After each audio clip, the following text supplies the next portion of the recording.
ಇವ್ನು ಎತ್ಕೊಂಡು ಗಂಟೆಯಲ್ಲಿ ಆಡಿಸ್ತಾ ಇದ್ದ. ಒಬ್ಬ ಭಕ್ತನ ಉದ್ಧಾರಕ್ಕಾಗಿ ಒಂದು ಸಮಾಜದ ಏಳಿಗೆ ಎಂಥ ವ್ಯವಸ್ಥೆ ಇಟ್ಟಿತ್ತು ಸಮಾಜ ಹಿಂದೆ. ಒಬ್ಬ ಗುರು ಬಂದು ನೋವು ತಗೊಳ್ತಾ ಇದ್ದ. ಅವಾಗ ಅವನು ಬಂದು, ಇಲ್ಲ ಸ್ವಾಮಿ ಇನ್ಮೇಲೆ ಹಂಗೆ ಮಾಡಲ್ಲ ನಾನು ಅಂಥೇಳಿ ಅವ್ರಿಗೆ ನಮಸ್ಕಾರ ಮಾಡಿ 4 ಕಾಣಿ ಕೊಡ್ತಾ ಇದ್ದ. ನೋಡಿ, ಕಾಯಕ ಸಿಕ್ಕಾಪುಟ್ಟ ದುಡ್ಡು ತಗೊಳಂಗಿಲ್ಲ. 1 ಹಿಡಿ ಹಿಟ್ಟು ಅವಂದು, 4 ಕಾಣಿ ಇವನಷ್ಟೇ ಇಳಿದು ಹೋಗ್ತಾ ಇದ್ದ. ಅದಕ್ಕೂ ಮೀರ್ತಿದ್ರು ಕೆಲವರು. ಆವಾಗ ಅವ್ರಿಗೆ ಶಸ್ತ್ರೂಪ ಮಾಡೋದು ಮತ್ತೊಬ್ಬರನು ಅವನ ಮನೆ ಮುಂದೆ ಬಂದು ಮುಳ್ಳಾವಿಗೆ ಮೆಟ್ಕೊಂಡು ಈ ಬಾಯಿಗೆ ಉದ್ದಕ್ಕೆ ಈ ಬಾಣದಂಗೆ ಇರುತ್ತಲ್ಲ ಶೂಲ, ಅದು ಚುಚ್ಕೊಂಡ್ಬಿಡ್ತಿದ್ದ. ರಕ್ತ ಬೀಳ್ತಾ ಇತ್ತು.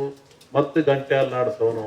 ಎಲ್ಲ ಜನ ಸೇರೋರು, ಯಾಕೆ ಇವನು 500 ಬೆಲೆ ಕೊಡಲ್ವಂತೆ, ಆ ಪೂಜೆನೂ ಮಾಡಿಲ್ವಂತೆ, ನೋಡಪ್ಪ ಇವನು ಅಂತ. ಹಂಗೆ ನೀನ್ಯಾಕೆ ನಾವು ತಗೊಳ್ತೀಯ? ಅವರ ಉದ್ಧಾರಕ್ಕಾಗಿ.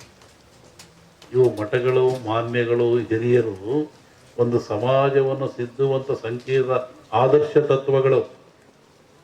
ಅವನು ನೋವು ತಗೊಳ್ತಿದ್ದ, ಮತ್ತೆ ಅವನು ಕೆಳಗಿಳಿತಾ ಇದ್ದ, 1 ರೂಪಾಯಿ ತಗೊಂಡು ಹೋಗ್ತಾ ಇದ್ದ. ಇಂತಹ ಒಂದು ವ್ಯವಸ್ಥೆ ಈ ಸಮಾಜದಲ್ಲಿ ಇತ್ತು. ಇವತ್ತು ಅದು ಯಾವುದೂ ಇಲ್ಲ. ಇವತ್ತು 500 ಕರಿಯರು, ಸ್ವಾಮಿಯವ್ರ ಕರಿಯರು, ವಾರ ಕರಿಯರು, ಹಬ್ಬಕ್ಕೆ ಕರಿಯರು, ಅಲ್ಲೂ ಇಲ್ಲ. ಈಗ ಹುಟ್ಟಿದಾಗ ಸತ್ತಾಗ 2 ಸತಿ ಕರೀತಾರೆ. ಅದು ಇಲ್ಲೂ ಗೊತ್ತಿಲ್ಲ. ಆದ್ರೆ ಇವತ್ತು ನಮ್ಮ ಜಗದೀಶು ನೋಡ್ರಿ, ಎಂಥ ಒಂದು ಸಂಪೂರ ಅಂದರೆ ಅಮೇರಿಕವನ್ನು ಮಣಿಪುರ ಅಂತ ಕರೀತಾರೆ. ಅದು ಅಮೇರಿಕ ಒಂದು ದೇಶದಾಗಿರಲಿ, ಎಲ್ಲರೂ ಸೇರ್ಕೊಂಡ್ರದಲ್ಲಿ. ಶ್ರಾವಣದ ಮೇಲೆ ಹೇಳ್ತೀನಿ ಅದ್ರ ಬಗ್ಗೆ. ನೋಡು, ಹೇಳಿದ್ದೀನಿ, ಇನ್ನೂ ನೋಡ್ತಿರ್ಬೇಕಾರೆ. ಹಿಂದೆಲ್ಲ ಹೇಳಿದ್ನಲ್ಲ, ಮೊನ್ನೆ ಹೇಳಿದ ಕೆಲವು ಮುಳುಗ್ತವೆ ದೇಶಗಳು, ಕೆಲವು ಹೇಳ್ತವೆ, ಹೊಸ ರಾಜ್ಯಗಳು ಉತ್ಪತ್ತಿ ಆಗ್ತವೆ ಅಂತ ಮೊನ್ನೆ ಹೇಳಿದ್ನಲ್ಲ. ಮತ್ತು ಮದ್ದಿಲ್ಲದ ಕಾಯಿಲೆ ಬರುತ್ತೆ, 5 ವರ್ಷ ಇರುತ್ತೆ ಕಾಯಿಲೆ ಅದು. ಮತ್ತು ಕೊರೋನಾ ಬಂತು.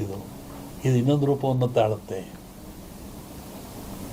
ಆದರೆ ಸಾವು ನೋವು ಕಮ್ಮಿ, ಕಾಯಿಲೆ ಮಾತ್ರ ಈ ಸಂವತ್ಸರದಲ್ಲಿದೆ.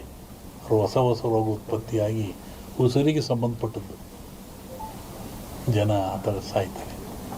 ಆಗ ಭೂಮಿ ಹೇಳಿದ, ಭೂಮಿ ಗುಡ್ಡ ಬಿಡಿ ಉಳ್ತವೆ ಅಂತ ಹೇಳಿದ್ ನಾನು.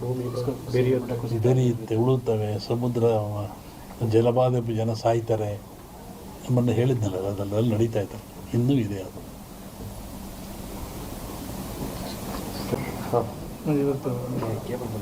ಹೇಳಿ.